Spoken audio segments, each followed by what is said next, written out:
ஓம் சத்குருவே சரணம். வாத்தியார் மகராஜிக்கு ஜெய். குருவர்களால் காலரகசிய பதிவேட்டில் பார்க்கக்கூடிய விஷயமானது பார்த்துட்டிங்கன்னா, ஒரு இந்த அக்னி வழிபாடுக்குரிய ரொம்ப முக்கியத்துவமான நாள் அது. அக்னி வழிபாடுன்றதை விட அது எப்படி சொல்லலான்னா,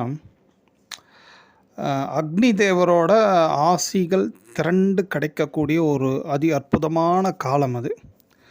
அக்னி தேவர் இதெல்லாம் செகண்டாக இருக்கட்டும், பண்ணுறதுனால நமக்கு என்ன கிடைக்கும், என்ன நடக்கும்? ஏன்னா ஃபஸ்ட்டு மனம் இயங்கக்கூடிய விஷயம் எப்பொழுதுமே, அது யாராக இருந்தாலும் அது ஒரு இயல்பான ஒரு விஷயம். ஒன்று நம்ம மனக்கெட்டு பண்ணுறோன்னா ஒன்று கிடைக்கணும்ல. அதன்படி பார்த்துட்டிங்கன்னா, வாழ்க்கையில் மனிதர்கள் கஷ்டப்படுறதுக்கு வாத்தியார் சொல்லக்கூடிய விஷயம் என்னென்னா, முக்கடன் தீர்க்கில் எக்கடன் மிஞ்சும் அப்படின்வார். அதாவது முக்கடன் அப்படின்ட்டு அவர் எதை குறிப்பிட்றாருன்னா, பித்ருக்கடன், ரிஷிக்கடன், தேவக்கடன். ஸோ இந்த 3 கடன்கள் ஒரு மனிதருக்கு இருக்குது அப்படின்னாச்சுன்னா அவர் வாழ்க்கையில் ஃபுல்ஃபில் ஆக முடியாது. ஏதாவது ஒன்று மாற்றி ஒன்று ஒரு பிரச்சனையை ஃபேஸ் பண்ணிகிட்டே இருப்பாங்க. அப்போ இந்த முக்கடனை தீர்ப்பதற்கு ஒவ்வொருவரும் முயற்சி பண்ணணும் அப்படின்றார். அதில் ரொம்ப முக்கியமான ஒன்று தான் பித்ருக்கடன். இந்த பித்ருக்கடன் ஒருத்தருக்கு இருக்குன்னாலே எல்லா விதமான பிரச்சனையும் இருக்கும் அந்த அவங்க வாழ்க்கையில் ஒன்று. அதே மாதிரி இந்த ரிஷி கடன் இருக்குன்னா, அந்த வீட்டில் இந்த வயது வந்த பிள்ளைகள், அவங்க அது ஆண்களாகட்டும் பெண்களாகட்டும், அவங்களுக்கு ஏதேனும் ஒரு பிரச்சனைகள் ஒன்று மாற்றி ஒன்று பிரச்சனை இருக்கும். குறிப்பாக திருமணம் ஆகாது, வேலை கிடைக்காது, திருமணம் ஆனால் குழந்தை பாக்கியம், இப்படி பலவிதமான அந்த சந்ததிகள் அடுத்து ஒரு ஏதேனும் ஒரு பெரிய தலைவலியையும் சங்கடத்தையும் பார்த்துட்டே இருப்பாங்க. அதை டெய்லி சந்திச்சுட்டே இருக்கிறாங்க வச்சிங்களேன். அப்போ அந்த இடத்துல ரிஷி கடன் அதிகமாக இருக்குது. ரிஷி கடன்னா அவங்கவுங்க கோத்திராதிபதிக்கு அர்க்கியம் கொடுக்கறது மட்டும் இல்லாமல், இந்த ரிஷிகளோட சில விஷயங்கள்லாம் இருக்குது. அதை நீங்கள் நெட்டில் கூட போட்டு பார்க்கலாம். இந்த ரிஷி கடன் தீர்க்கிறதுலாம் என்ன அப்படின்ட்டு ஆளுக்கு ஒன்று சொல்லுவாங்க. அதில் ஏதாவது ஒன்று 2 பண்ணி கூட எதுவும் பண்ணிக்கலாம். ஆனால் இந்த தேவக்கடன் ஒன்று இருக்குல்ல, இந்த தேவக்கடன் என்ன பண்ணுது அப்படி பார்த்துட்டிங்கன்னா, பொதுவாகவே தேவர்களோட அனுக்கிரக ஆசி ஒரு மனிதர்களுக்கு கிட்டுமாயின் அவங்க சகல சௌபாக்கியம் சுகத்தோடு இருப்பாங்க. ஏன்னா தேவர்கள் எப்பொழுதும் மகிழ்ச்சியாக இருக்கக்கூடியவங்களா அப்படின்ட்டு தான் நம்ம புராணங்கள் சொல்லுது. தேவர்கள்னாலே மகிழ்ச்சியானவங்க, அதற்குரிய சக்தி வல்லமை பெற்றவங்க. அவங்களோட ஆசி ஒரு மனிதருக்கு ஒருத்தருக்கு வாழ்நாளில் கிடைக்குதுன்னா அவர் சுக சௌக்கியம் சந்தோஷமாக இருக்கிறதுக்கான வாய்ப்புகள் உண்டு.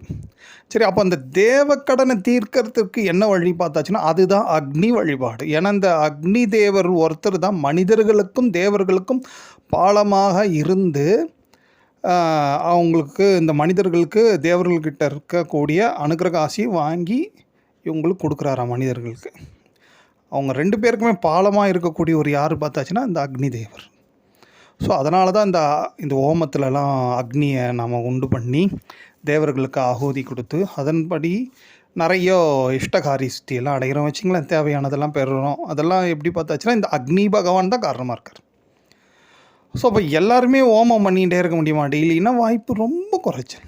ஸோ அப்போ என்ன பண்ணலாம், டெய்லி அட்லீஸ்ட் தீபம் எரிஞ்சுட்டே இருக்கணும் வீட்டில். வாத்தியார் குறிப்பிட்டு சொல்கிறது பார்த்தா குறைஞ்சபட்சம் 12 மணி நேரம் எரியணுன்றாரு.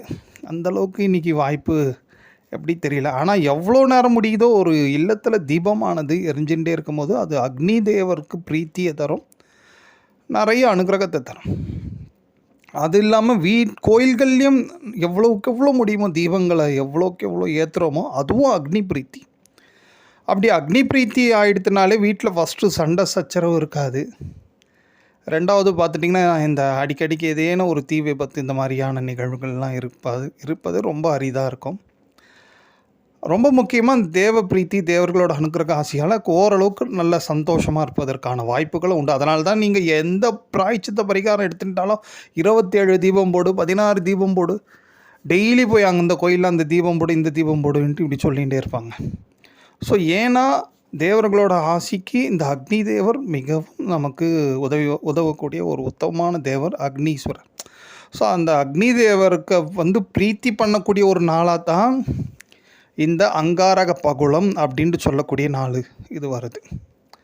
சரி, இந்த அங்காரக பகுளம் இதோட விசேஷம் என்ன அப்படி பார்த்துட்டிங்கன்னா, செவ்வாய்க்கிழமை பிரதமை 30ன்னு நினைக்கிறேன் தேதி அன்றைக்கி நீங்கள் பார்த்துட்டிங்கன்னா, இந்த பகுளம்ட்டு சொல்லக்கூடிய பௌர்ணமிக்கு அடுத்த நாள் பிரதமை, அதுக்கு பேர் பகுளம். அது அந்த பிரதமையானது செவ்வாய்க்கிழமையோடு சேர்ந்து வரும் பொழுது அது அங்காரக பகுளம் அப்படின்ட்டு சொல்லுவாங்க வாத்தியார். ஸோ அந்த நாளில் நாம் இந்த மாதிரி அக்னீஸ்வரரை தரிசனம் பண்ணுறது, அக்னீஸ்வரருக்கு ஏதேனும் அபிஷேக ஆராதனைகள் பண்ணுறது, ப்ளஸ் ரொம்ப எளிமையாக வாத்தியார் சொல்கிறாரு, வீட்டில் ஒரு தீபத்தை ஏற்றி வச்சுட்டு மாசில் வீணையும்ட்டு தொடங்கக்கூடிய இந்த அப்பர் தேவாரம் 4 வரிகள் தான் அது. அதை ஒரு 10,008 வாட்டி சொல்கிறாரு. அது எத்தனை பேருக்கு எப்படி முடியும்ட்டு பாருங்கள். அப்படி சொல்லியாச்சுன்னா பிதர்களோட ஆசியால் அக்னீஸ்வரரோட மிகப்பெரிய அனுகிரகம் கிடச்சிரோன்றாரு.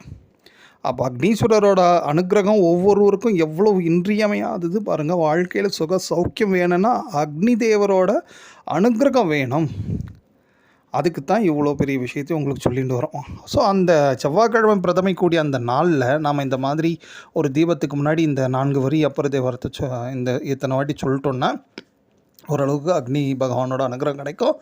கூடுதலாக ப்ளஸ் நீங்கள் எங்கெல்லாம் முடியுமோ அக்னி தேவர் இருக்கிறாரோ அங்கே போய் அவருக்கு ஒரு நமஸ்காரம் பண்ணுங்கள். அக்னி தேவர் எதுக்கு பிரீத்தியாக வரனா அவரை அப்படியே சாஷ்டாங்கமாக விழுந்து நமஸ்காரம் பண்ணுறது அவருக்கு ரொம்ப பிடிக்கும் அப்படின்ட்டு தான் வாத்தியார் குறிப்பிட்டு சொல்லுவார்.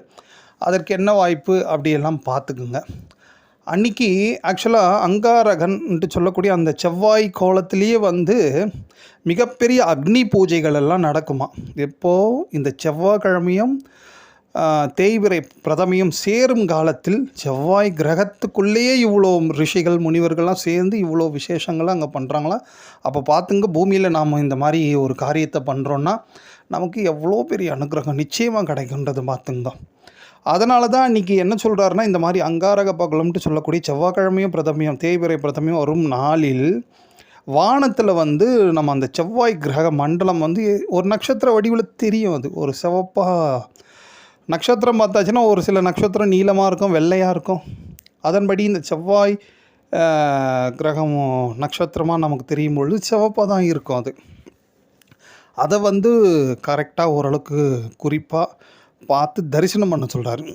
அதனால் அங்கே நடக்கக்கூடிய அங்கே பூஜை பண்ணிட்டு இருக்காங்க பாருங்கள், ரிஷி முனி தேவர்களோட அனுக்கிரக ஆசியும் நமக்கு சேரும் அப்படின்ட்டுன்னு சொல்கிறாரு. சரிப்பா, செவ்வாய் கிரகத்தெல்லாம் எப்படிப்பா தேடி கண்டுபிடிக்கிறது?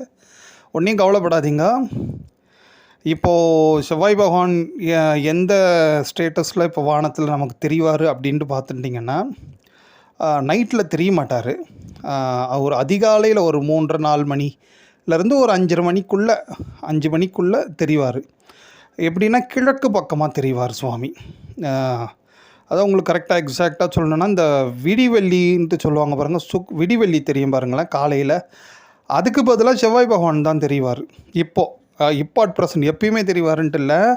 ஏன்னா வானத்தில் எப்பொழுதுமே இந்த கிரகங்கள்லாம் எங்கெங்கே மூவ் ஆகிட்டு இருக்கிறதுன்னு பார்த்துக்கிட்டே இருக்கணும் அப்படின்ற ஒரு விஷயத்தை வாத்தியார் எப்பொழுதுமே குறிப்பிட்டு சொல்லுவார். அதன்படி உங்களுக்கு இந்த ஒரு விஷயம் அது இன்ட்டு நீங்கள் காலையில் பார்த்தீங்கன்னா தெரியும். கிழக்குலேருந்து அப்படி கொஞ்சம் உச்சி வரைக்கும் நீங்கள் அப்படி பார்த்தீங்கன்னா உங்களுக்கு செவ்வாய் பகவான் இந்த மாதிரி சிவப்பா ஒரு ஸ்டார் இருக்கும். கூட உங்களுக்கு ஒரு ஐடென்டிஃபிகேஷனாக பக்கத்தில் ஒரு ஒயிட்டாக இன்னொரு ஸ்டாரும் கொஞ்சம் பிரைட்டாக இருக்கும். ஏன்னா அது ரோகிணி. ஏன்னா ரோகிணி கொஞ்சம் பிரைட்டாக தெரியும். ரோகிணி ஒரு நட்சத்திரம் பிரைட்டாக வெள்ளையாக இருக்கும், இவர் சிவப்பாக இருப்பார். அதனால் உங்களுக்கு ஏன்னா செவ்வாய் பகவான் கிருத்திகை நட்சத்திர மண்டலத்தில் தான் இப்போ சஞ்சாரம் பண்ணிட்டு இருக்கார். ஸோ அது ஒரு உங்களுக்கு இப்போ இதை எப்படி பார்க்கணும் எப்போ பார்க்கணுன்ட்டு பார்த்துட்டிங்கன்னா, செவ்வாய்க்கிழமை அதிகாலைன்ற மாதிரி எப்படி சொல்கிறதுனா விடிஞ்சால் புதன்கிழமையாக மாறிடும். அதுக்கு புதன்கிழமை விடியறதுக்கு முன்னாடி ஒரு 3-4 மணிலேருந்து நீங்கள் வானத்தை எப்படி தரிசனம் பண்ணிங்கன்னா நிச்சயமாக செவ்வாய் பகவான் அந்த கிரகத்தோட தரிசனம் உங்களுக்கு கிடைக்கும். ஏன்னா இந்த வாட்டி இந்த அங்காரக பகலம் எப்படி இருக்குன்னா தினமாக இருக்குது. புதன்கிழமை காலையில் வரைக்குமே உங்களுக்கு பகலம் இருக்குது.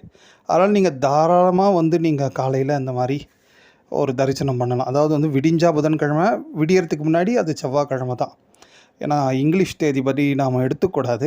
ஸோ அதனால் பார்த்துட்டிங்கன்னா புதன்கிழமை விடியறதுக்கு முன்னாடி நீங்கள் அதிகாலையில் நீங்கள் பார்த்தீங்கன்னா உங்களுக்கு வேணுன்றவங்களுக்கு இந்த மாதிரி செவ்வாய் பகவானோட தரிசனம் கண்டிப்பாக கிழக்குல இருந்து உச்சி வரைக்கும் நீங்கள் ஒரு ஏன்னா கரெக்டாக எக்ஸாக்டாக உங்களுக்கு சொன்னாலும் புரியாது. ஆனால் நீங்கள் இது உங்களுக்கு ஐடென்டிஃபிகேஷன் பக்கத்தில் ஒரு வெள்ளையாக ஒரு ஸ்டாரும் இருக்கும்.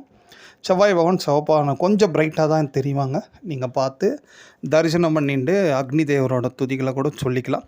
இதெல்லாம் ஏன் இப்படி பண்ணணுன்ட்டு பார்த்தாச்சுன்னா, ஒவ்வொருவரும் வாழ்நாளில் எதை தேடி ஓட்டிடுங்க, சுக சௌக்கியம் இதை தேடிட்டு இருக்கோம்பா.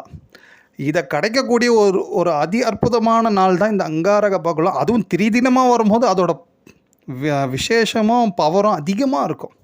ஸோ இந்த வாட்டி அது திரிதினமாக வர்றதுனால தான் உங்களுக்கு இதை பற்றி எடுத்து சொல்கிறோம். அதனால் நீங்கள் அக்னி பூஜை அன்றைக்கி மட்டும்தான் பண்ணிவிட்டு மற்ற நாள்லாம் பண்ணக்கூடாதான்ட்டு மட்டும் தயவு செஞ்சு நினைக்காதீங்க. வாழ்க்கையில் எப்பொழுதுமே நம்ம சந்தோஷமாக இருக்கணும் அப்படின்ட்டு ஒரு விருப்பம் இருக்கிறவங்க எல்லாருமே முடிஞ்ச அளவுக்கு அக்னி தேவரை பிரீத்தி பண்ணுறது மட்டும் இல்லாமல் அக்னி காரியங்கள் எவ்வளோக்கு எவ்வளோ முடியுமோ பண்ணுறது நிச்சயமாக அவங்களுக்கு சுகத்தையும் சௌக்கியத்தையும் தரும் குருவர்களால். ஓம்.